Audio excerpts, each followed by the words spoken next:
Água. O corpo humano tem aproximadamente 70% de água em sua composição, ou seja, 70% de sua massa corporal é água. Ela torna o eloplasma um ambiente propício para reações químicas. No caso humano, a perda de cerca de 2 litros de água por dia, principalmente por meio de suor, urina e choro. Se ele não repor essa água, ficará desidratado e a falta dela no eloplasma afetará as transformações químicas, então essa pessoa logo morrerá. E ela é tão importante que uma pessoa é capaz de ficar até uns 2 meses sem comer, mas apenas uns 3 dias sem beber água.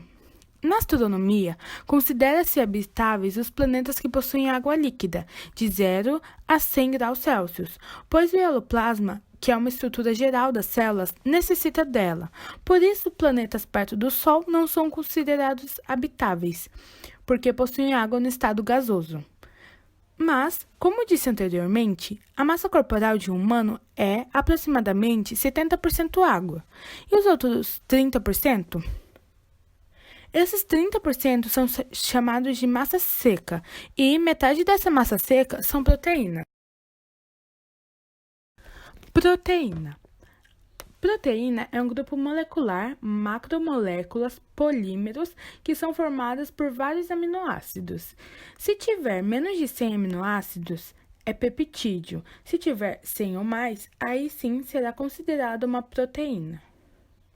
Elas possuem funções estruturante, que faz parte da construção das células, enzimática, facilitando a ocorrência de reações químicas, quebrando ou montando moléculas, transportadora, transportam oxigênio pelo corpo, dentro ou fora das células. Defesa imunológica, pois os anticorpos são proteínas. O formato delas está associado à função que ela exerce.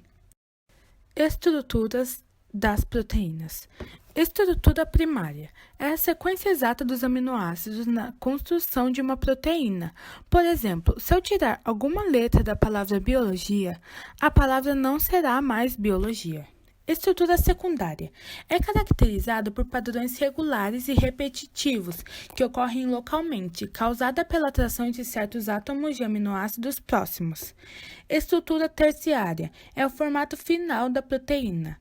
Estrutura quaternária. A estrutura quaternária corresponde a 2 ou mais cadeias polipeptídicas, idênticas ou não, que se agrupam e se ajustam para formar a estrutura total da proteína. Está presente apenas em alguns casos. Aminoácidos são classificados em essenciais, aqueles adquiridos apenas pela alimentação, e não essenciais, aqueles que o próprio ser vivo consegue produzir. No corpo humano, há 11 não essenciais e 9 essenciais, mas a quantidade deles varia de ser vivo para ser vivo.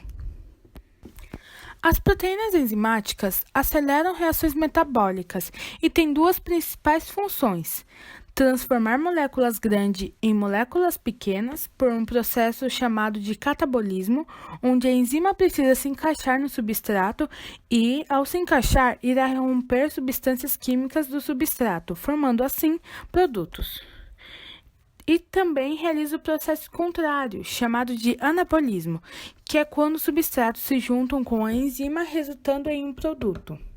Desnaturação é quando ocorre modificação da estrutura terciária, ou seja, modifica o formato sem alterar a estrutura primária. Fatores da desnaturação é a temperatura ótima e o pH, que é um potencial hidrogênio iônico, que vai medir o quão ácido é uma substância.